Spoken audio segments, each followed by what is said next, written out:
गंगा जमनी तहजीब के अक्कास उर्दू सर्विस की नशात आप ऑल इंडिया रेडियो की नेबरहुड सर्विस 1 से समाप्त कर रहे हैं। ये नशियात DRM 1071 news on AIR app और DD फ्री डिश पर भी दस्तयाब हैं।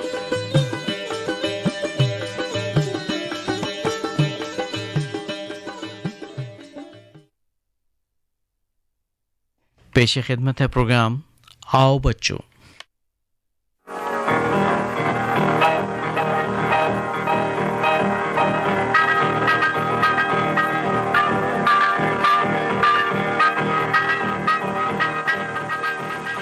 आओ बच्चों प्रोग्राम के तमाम नन्हे मुन्ने प्यारे प्यारे दोस्तों को नईम भैया का पुरखुलूस आदाब और बहुत सारा प्यार। और नईम भैया आपको भी हमारा आदाब। आदाब आदाब बच्चों आदाब। क्या बात है। देखिए आज हमारे स्टूडियो में बड़ी रौनक है। एक जमाने के बाद नन्हे दोस्त हमारे तशरीफ लेकर आए हैं और इस महफिल की रौनक को उन्होंने दुबाला कर दिया है। भाई हमें तो बड़ी खुशी हो रही है, हमारे ये नन्हे दोस्त हमारे साथ हैं और हमारे साथ साथ हमारे तमाम सामीन भी बहुत खुश खुर्रम होंगे और आज तो और भी खुशी होगी उनको, क्योंकि नन्हे दोस्त जो हमारे साथ में हैं बहुत सारी बातें होंगी, उनसे खूब धमाल करेंगे आज की महफिल में। और अभी क्या करना है बच्चों, पहले अच्छे क्लास में जब आप जाते हैं तो क्या करते हैं सबसे पहले जब क्लास शुरू होती है? हाँ। अब ये मत कहिएगा कि यहाँ भी नईम भैया ने हमारी क्लास शुरू कर दी। क्लास नहीं, लेकिन क्लास में जब जाते हैं तो क्या करते हैं? प्रेयर होती है। पहले हम ऊपर वाले को याद करते हैं। कोई भी अच्छा काम करने से पहले हम क्या करते हैं? खुदा को याद करते हैं। तो चलिए एक दुआई नगमा हम आपको सुनवाते हैं, उसके बाद बहुत सारी गपशप होगी आपके साथ।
ये नगमा भी हो गया, बहुत ही प्यारा नगमा था, कितना अच्छा नगमा था।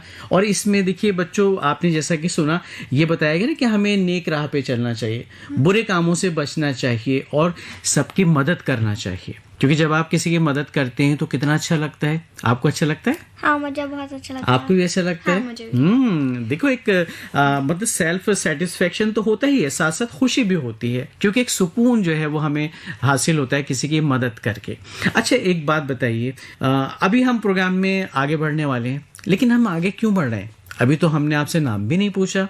हमारे नन्हे दोस्त या नन्हे मेहमान आए हुए हैं, भाई उनका तारुफ तो होना चाहिए, बिल्कुल होना चाहिए और बिल्कुल होगा। चलिए, तो हमारे ये जो बहुत प्यारे से दोस्त हैं, ये बताएंगे कहाँ से तशरीफ लाए हैं, आपका नाम क्या है, कौन सी क्लास में आप पढ़ते हैं? मेरा नाम है फराज पाशा और मैं क्लास 3B में पढ़ता हूँ। अच्छा, 3B में पढ़ते हैं, सेक्शन में बता दिया। बड़ी अच्छी बात है कि तीसरी क्लास में आप पढ़ते हैं और बहुत प्यारे से हैं ये और बहुत बातूनी लग रहे हैं शक्ल से। बाकी आगे आगे पता चलेगा कि कितने बातूनी हैं ये। और एक और बच्चे हमारे साथ आज स्टूडियो में मौजूद हैं। आप अपना नाम बताइए। मेरा नाम ज़ैनब पाशा है, मैं क्लास 7th में पढ़ती हूँ। 7वीं जमात की तालिबे इल्म है ज़ैनब पाशा और मुस्कुरा रही हैं, कह रही हैं बस जल्दी से मेरी बारी आनी चाहिए, मैं कुछ सुनाना चाहती हूँ। बहुत तैयारी के साथ आए हमारे तमाम दोस्त और बातें तो होती रहेंगी, लेकिन चलिए फिर बाकायदा क्लास की शुरुआत कर देते हैं। प्रेयर तो हो गई, दुआई नगमा भी हमने सुन लिया। हम चाहते हैं कि ज़ैनब आज हमें भी और हमारे तमाम नन्हे दोस्तों को जो इस वक्त हमारा प्रोग्राम सुन रहे हैं, जिसका नाम है आओ बच्चों, कुछ सुनाइए। मैं एक कहानी सुनाने वाली हूँ, उसका उन्वान है रोल मॉडल। रात तक उसका होमवर्क पूरा करवाती थी और हर सबक का कॉन्सेप्ट समझाती थी। स्कूल में सभी टीचर्स एक वक्त में 40 बच्चों को पढ़ाकर चले जाते थे और ज़ाती ध्यान नहीं दे सकते थे, उनकी भी मजबूरी थी। इसलिए ज़्यादातर बच्चों ने या तो ट्यूशन सेंटर का इंतज़ाम कर रखा था या ट्यूटर को घर पे बुलाकर पढ़ते थे। लेकिन उबैद के घर के हालात ऐसे नहीं थे कि वह सारी आसानी हासिल कर सकता।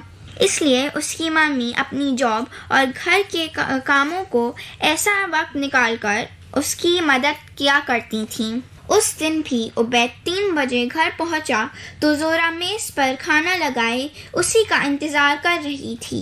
उबैद ने अपना भारी भरकम बैग डाइनिंग रूम में ही रख दिया और बोला, मम्मी आज तो इतना होमवर्क मिला है कि स्पोर्ट्स एकेडमी जाने की तो दूर की ही बात है, खाना खाने का भी टाइम नहीं है। जोरा ने प्यार से उसके माथे पर बिखरे बालों को संवारा और पीठ पर हाथ रखकर कहा, हाथ मुंह धोकर कपड़े बदल आओ और खाना खाओ, होमवर्क की फिक्र नहीं करो, मैं हूं ना, हम दोनों मिलकर शाम तक सब काम पूरा कर लेंगे। खाने में उबैद की पसंद का पालक पनीर और भिंडी पकी थी। उबैद की भूख चमक उठी और वो होमवर्क को भूलकर खाने पर टूट पड़ा। खाने के बीच में जोरा ने रोज की तरह पूछा, आज स्कूल में क्या किया? उबैद ने कहा, मम्मी आपको तो मालूम है ना, कल हमारा एनुअल डे है। तो सिर्फ 4 पीरियड पढ़ाई ही हुई थी, बल्कि सारा वक्त फंक्शन की तैयारी और रिहर्सल में गुजर गया। आज कौन सा सब्जेक्ट पढ़ाए गए? जोरा ने पूछा। मम्मी हमारे सारे टीचर्स भी थके हुए थे, पहली क्लास इंग्लिश की थी, आज नया सबक शुरू करना था। सर ने बच्चों को किताबों खोलने को बोला। 3-4 बच्चों से रीडिंग करवाई और सबक की सारी एक्सरसाइजेस होमवर्क में दे दी। क्लास खत्म हो गई। अगला पीरियड मैथ्स का था। आज हमने डेसिमल का मल्टीप्लिकेशन और डिवीजन कराया था। सर ने एक सवाल ब्लैक बोर्ड पर कर दिया, फिर क्लास के 2 सभी तेज बच्चों को बुलाया। दोनों ने एक सवाल ब्लैक बोर्ड पर करा और सर ने उन्हें शाबाशी दी। बाकी 24 सवाल होमवर्क में मिल गए। घंटा खत्म हो गया। तीसरा घंटा साइंस का था। बहुत से बच्चों ने आज साइंस का प्रोजेक्ट और मॉडल जमा करवाया था। सबने मॉडल बाजार से खरीदा था। बच्चों ने कहा कि मॉडल उन्होंने पापा की मदद से बनाया है। मैडम भी जानती थी, लेकिन उन्होंने कुछ नहीं कहा। जिन बच्चों ने अभी तक जमा नहीं कराया है, उनसे कहा कि वो बच्चे कल तक जमा करा दे, वरना तो साइंस में फेल हो जाएंगे। चौथा पीरियड संस्कृत का था। मैम ने बच्चों से ग्रामर सुनी थी। कई बच्चों ने याद नहीं करी थी, लेकिन मैंने बिना अटके सुना दी। फिर अध्यापक दिवस पर हमें 10 लाइनों का होमवर्क मिल गया। खाने के बाद जोरा ने टेबल साफ की और दोनों माँ बेटे काम करने में लग गए। होमवर्क खत्म होने के बाद शाम हो रही थी। जोरा ने याद दिलाया, उबैद, कल एनुअल डे पर तुम्हारे स्कूल में टीचर्स को कार्ड दिया जाता है, क्या तुमने कार्ड बना लिया? उबैद ने कहा, जी मम्मी, कल हमारे आर्ट टीचर ने क्लास में ही सब कार्ड बनवा लिए थे। डिसिप्लिन और मैनर्स भी सिखाते हैं, हमें आदमी से इंसान बनाते हैं।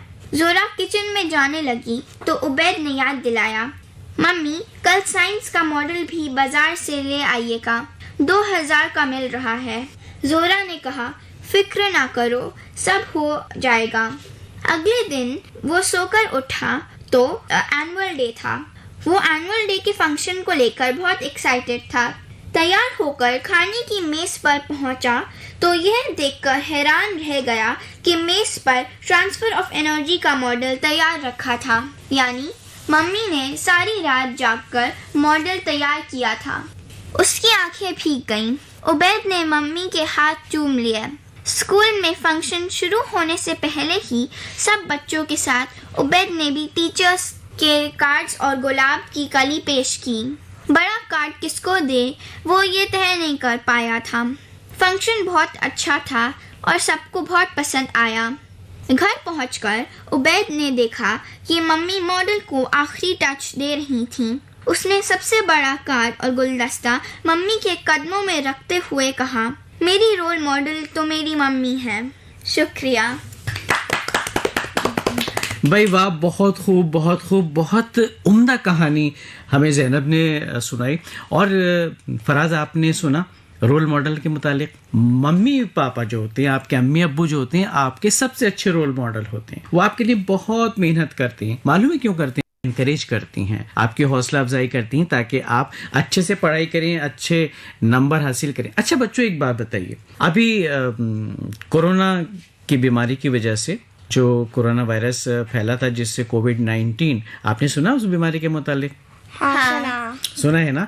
उसी वजह से आपकी क्लासेस जो है स्कूल में नहीं हो रही और आप ऑनलाइन क्लासेस करते हो। तो एक एक करके आप ये बताइए, स्कूल में जाकर क्लास करना और ऑनलाइन क्लास करना, इसमें कितना फर्क महसूस करती हैं? स्कूल में क्लासेस जाकर करना और ऑनलाइन में करना, उसमें बहुत डिफरेंस है। लेकिन मुझे ऑनलाइन ज़्यादा अच्छी लगती है क्योंकि वो कन्वीनियंट है और अच्छा जी, अच्छा कन्वीनियंट है इसलिए अच्छी लगती हैं। हाँ, उसमें आप कहीं पर भी हों, अगर आप ट्रैवल भी कर रहे हो तो फिर आप कर सकते हैं। और फिर उसमें सुबह सुबह बहुत जल्दी नहीं उठना, मोबाइल या लैपटॉप के जरिए मिलते हैं, उनसे मुलाकात करते हैं, ऑनलाइन ही मुलाकात होती है। और फराज, आपको कैसा लगता है ऑनलाइन क्लास करना? ऑनलाइन क्लास मुझे इतनी अच्छी नहीं लगती क्योंकि उसमें हम अपने फ्रेंड्स से नहीं मिल पाते, हमें अच्छे से टीचर के साथ इंटरेक्ट करने का मौका नहीं मिलता है। हाँ, प्रॉपर ब्लैक बोर्ड भी होता है और क्लासरूम होता है जी।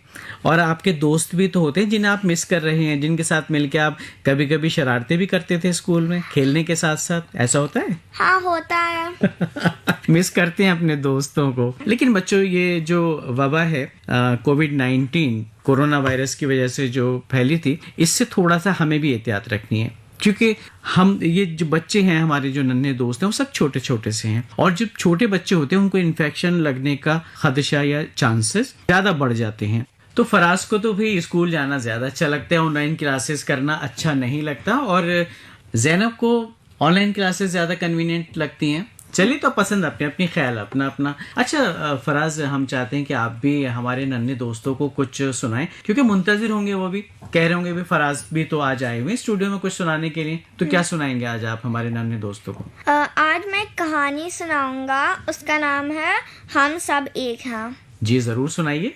आदाब, मेरा नाम है फराज पाशा और मेरी कहानी का टाइटल है हम सब एक हैं।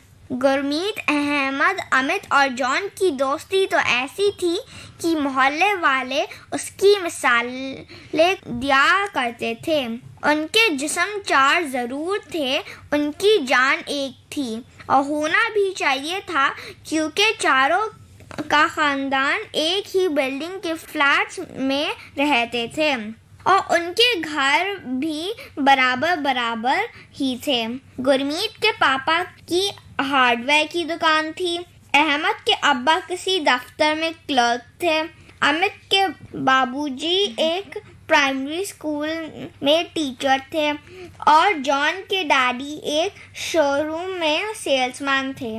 चारों की मम्मी हाउसवाइफ थी। चारों की एक एक बहन थी।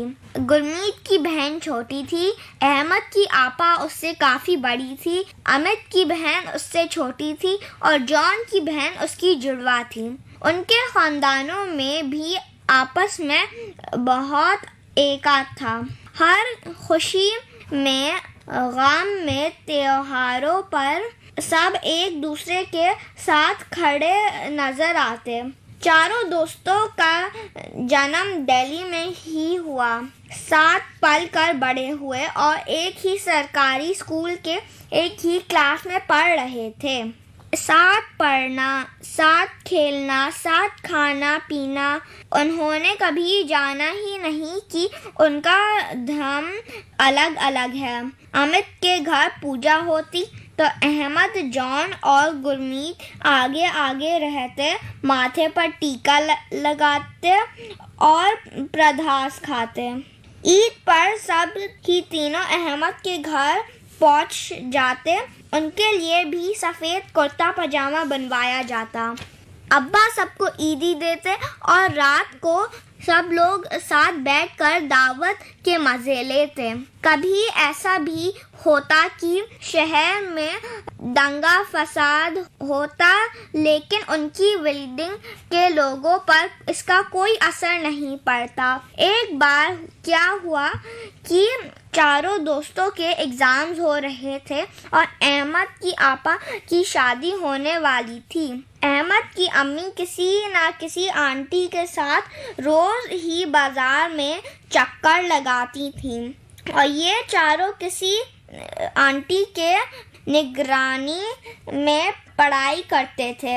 इन लोगों के 2 एग्ज़ाम्स बचे थे कि एक शाम अहमद के चाचा के गांव से फ़ोन आया कि अचानक उसके दादाजी ख़त्म हो गए। अहमद के अम्मा, अब्बा और उसकी बड़ी बहन गांव चले गए और अहमद की जिम्मेदारी तीनों घरों पर सौंप दी।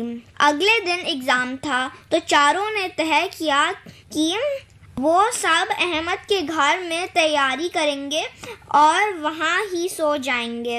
इसी तरह उन्हें कोई डिस्टर्ब भी नहीं करेगा और सुबह कोई आंटी उन्हें जगा देंगी। खा पी कर जब सब बच्चे अपने बैग लेकर अहमद के फ्लैट में जाने लगे तो गुरमीत की मम्मी ने अपना मोबाइल और चार्जर उन्हें देते हुए कहा कि फ़ोन चार्ज कर लेना और अगर कोई परेशानी हो तो हमें फ़ोन कर देना। रात 2 बजे के करीब गुरमीत को किचन से अजीब सी आवाज़ें आने लगीं। उसने किचन में देखा, किचन की खिड़की के शीशे के पार 2 हाथ दराती से खिड़की की ग्रिल काट रहे थे। शायद 2 ग्रिल कट चुकी थी। गुरमीत डर गया। उसने तीनों दोस्तों को जगाया। चौथी ग्रिल कटने वाली थी तो उसके बाद चोर शीशा तोड़कर घर में आ जाते हैं। सबको पता था कि अहमद की बहन की शादी होने वाली है। अहमद ने जॉन से कहा कि तुम आंटी को फ़ोन करो। जॉन ने फ़ोन उठाया तो सर पकड़ लिया। फ़ोन को चार्जिंग पर लगाना भूल गया।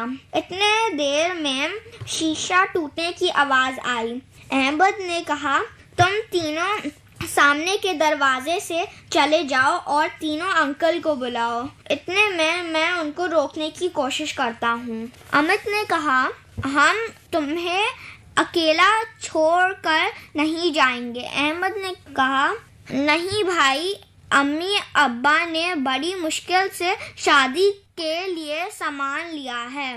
मैं उस ऐसे नहीं छोड़ सकता। तुम लोग अपनी जान बचाओ और बड़ों को भेजो। इतने में किचन की खिड़की खुल गई और किसी के अंदर कूदने की आवाज आई। गुरमीत और अमित वॉशरूम में छुप गए और जॉन टेबल के नीचे। अब अहमद कमरे में अकेला था। तभी किचन से 2 आदमी निकले। चारों तरफ देखा। एक आदमी अहमद से बोला, अलमारी की चाबी निकाल। अहमद ने कहा, मेरे पास कोई चाबी नहीं है, अब्बा अपने साथ ले गए। झूठ बोलता है, बड़ा शाना बनता है। उसने अहमद के मुंह पर 2 तमाचे मारे। इसी पल जॉन ने टेबल के नीचे चोर के पांव पर जोर से चिमटा मारा। चोर मुंह के बल जमीन पर गिरा। दूसरा दोस्त साथी को बचाने के लिए दौड़ा तो वॉशरूम से अमित ने शीशे के कंचे लुढ़का दिए। दूसरा चोर फिसला और अपने साथी पर जा गिरा। उसके बाद गुरमीत ने मिर्च का पूरा डिब्बा दोनों के मुंह पर खाली कर दिया। जॉन ने पड़ोस के सारे दरवाजे पीट दिए। सारे लोग बाहर निकल कर आ गए और दोनों चोरों को बांध दिया। पुलिस को फोन किया और चोर जेल में पहुंच गए। बाद में पुलिस कमिश्नर ने चारों बच्चों को इनाम देते हुए पूछा, तुम तीनों ने अपनी जान खतरे में क्यों डाली? तुम भाग भी सकते थे। चारों ने एक दूसरे का हाथ पकड़कर कहा, क्योंकि हम सब एक हैं। भाई वाह, बहुत खूब सबक आमोज कहानी सुनाई फराज ने। बड़ी प्यारी कहानी थी। और इस कहानी से हमें क्या सबक मिलता है? सबसे पहला सबक तो यही मिलता है कि मजहब नहीं सिखाता आपस में बैर रखना। हिंदी है, हम वतन है, हिंदुस्तान हमारा। और दूसरी बात इसमें निकल कर ये आती है बच्चों कि दोस्ती जो है वो कितनी अच्छी चीज है। हमारे हाथ की 5 उंगलियां अलग अलग होती है ना, तो जब अलग होती है तो उसमें उतनी ताकत नहीं होती। लेकिन जब वो 5 उंगलियां मुट्ठी बन जाती हैं तो फिर क्या होता है? ताकत बन जाती है। वो चारों दोस्त भी आपस में मिल गए। उन चारों दोस्तों ने एक दूसरे की मदद की और खासतौर पे अहमद की मदद की। और अहमद के अम्मी अब्बू तो घर पे थे नहीं। अगर उनके दोस्त नहीं होते अहमद के तो फिर अहमद को परेशानी हो जाती और उनकी जो बाजी की शादी होने वाली थी वो भी बीच में रुक जाती। तो इससे हमें ये सबक मिलता है बच्चों कि हमें अच्छे दोस्तों के साथ रहना चाहिए, अच्छे लोगों से दोस्ती करनी चाहिए, क्योंकि दोस्ती में बड़ी ताकत है। तो ये बड़ी प्यारी सी कहानी फराज ने सुनाई और जी चाहते हैं कि एक फुलझड़ी छोड़ दी जाए। क्या ख्याल है आपका? बहुत अच्छा ख्याल है। तो बाजी की बात चली तो चलिए इसी पे एक लतीफा आपको सुनाते हैं। बाजी ने कहा मुन्ने से कि देखो मुन्ने, मैंने तुम्हारी कमीज जो है धोई थी वो छोटी हो गई, अब मैं क्या करूं? तो पता है मुन्ने ने क्या जवाब दिया? आप क्या करेंगे? मुझे भी धो डालिए। कमीज तो छोटी हुई धुलने से और कहीं वो भी वॉशिंग मशीन में धुलकर छोटे ना हो जाएं। चलिए एक और लतीफा आपको सुनाते हैं। सिपाही ने मोटर कार चलाने वाले एक शख्स से कहा कि मैंने हाथ हिलाया था तो तुमने मोटर क्यों नहीं रोकी, यानी अपनी कार क्यों नहीं रोकी? तो ड्राइवर ने कहा मैं समझा था सर कि आप मुझे सलाम कर रहे हैं, इसलिए मैंने कार नहीं रोकी। अच्छा बच्चों, बड़ी अच्छी आपने कहानियां सुनाई और हमने गीत भी सुन लिया जो दुआई नगमा था शुरुआत में। और हम चाहते हैं कुछ और बातें आपसे करें। और आप ये बताइए, अच्छा आप स्कूल तो आप जाते नहीं, ऑनलाइन क्लासेस करते हैं, तो खेलते कैसे हैं? टाइम मिलता है खेलने के लिए? कैसे वक्त निकालते हैं? होता क्या है कि पहले हम क्लास करते हैं और फिर उसके बाद हम 1 घंटा खेलते हैं और फिर 2 बजे खाना खाने लग जाते हैं और फिर हम खाना खाने के बाद टीवी देखते हैं एंड देन हम सब अपना काम करते हैं और फिर हम खेलने लग जाते हैं। अगर टेस्ट होता है तो हम पढ़ाई करते हैं। अच्छा, बड़ा प्यारा सा शेड्यूल है आपका। तो ये सब कुछ शामिल है इसमें, स्टडी भी है और आप टीवी भी देखते हैं, खेल भी लेते हैं और आराम भी कर लेते हैं कि नहीं बीच में थोड़ा सा? कभी हाँ कर लेता हूँ, कभी कभी आराम करते हैं। और ज़ैनब आपका शेड्यूल क्या रहता है? आप क्या करती हैं? ऑनलाइन क्लासेस जैसे उससे फारिग होती हैं आप तो क्या करती हैं? उसके बाद मैं नहाने जाती हूँ और फिर मैं नाश्ता भी कर लेती हूँ, क्योंकि उससे पहले नहीं करती मैं। अच्छा, उससे पहले भूखे रहते हैं? हाँ, उससे पहले भूखे हैं। लेकिन सुबह नाश्ता तो करना चाहिए। देखो, नाश्ता स्किप नहीं करना चाहिए। और एक बात और याद आई, नहाने से भी तो सेहत बनती है भाई। नहाना रोज चाहिए, मौसम चाहे कोई भी हो, लेकिन आपको नहाना चाहिए। और सेहत की अगर बात करें तो वो आपने कहावत तो सुनी है कि अगर एक एप्पल आप रोज खाते हैं, एक सेब रोज खाते हैं, तो डॉक्टर से दूरी बनाकर रखते हैं। याद है वो? हाँ यार। क्या है बताइए? An apple a day keeps the doctor away. क्या बात है, देखिए याद आई, बहुत अच्छी कहावत है ये। और ये जो कहावत है, इस पे अगर हम अमल पैरा हूं, इसको फॉलो करें तो हमारी सेहत बनी रह सकती है। फिर हमें डॉक्टर के पास जाने की जरूरत नहीं पड़ेगी। और जब हम डॉक्टर के पास नहीं जाएंगे तो फिर हम खूब मस्ती करेंगे, खेलेंगे, कभी बीमार नहीं पड़ेंगे। और बीमारी से बच्चों याद आया, आपकी ऑनलाइन क्लासेस क्यों चल रही है तो आपको मालूम है? कोविड-19 की वजह से, ये जो कोरोना वबा आई थी उसकी वजह से आपकी क्लासेस ऑनलाइन चल रही हैं। तो हमें ये दुआ करनी चाहिए और उम्मीद करनी चाहिए कि हम जल्द ही इस वबा से जो है वो बच जाएंगे, इससे हम जीत जाएंगे। एक तरह की ये जंग है जो हम इसके खिलाफ लड़ रहे हैं। लेकिन कैसे लड़ रहे हैं इसके खिलाफ मालूम है आपको? हम अपनी सैनिटाइजेशन से और सोशल डिस्टेंसिंग, और इसके अलावा हम प्रिकॉशंस लेते हैं और वैक्सीनेशन भी होती है और हम मास्क भी लगाते हैं। शाबाश, क्या बात है। मेंटेन सोशल डिस्टेंसिंग और सफाई का ध्यान रखिए, मास्क पहनिए, कभी भीड़ भाड़ में मत जाइए। बच्चों को जहां तक हो सके बाहर जाना अवॉइड करना चाहिए, उनको बाहर नहीं जाना चाहिए। अगर कभी अम्मी अब्बू लेकर जाते हैं तो ऐसी जगह पर जाएं जहां भीड़ भाड़ बिल्कुल नहीं हो। तो चलिए, आज के प्रोग्राम से हम लेते हैं इजाजत, लेकिन जाने से पहले बता देते हैं कि आज हमारे साथ जो नन्हे मेहमान थे वो थे मोहम्मद फराज पाशा और साथ में थी उनके ज़ैनब पाशा। आप दोनों बच्चों को हमारी जानिब से और तमाम सुनने वाले बच्चों को नईम भैया की जानिब से बहुत सारा प्यार। और इसी के साथ अपने नईम भैया को आज के प्रोग्राम से दीजिए इजाजत। खुदा हाफिज। खुदा हाफिज।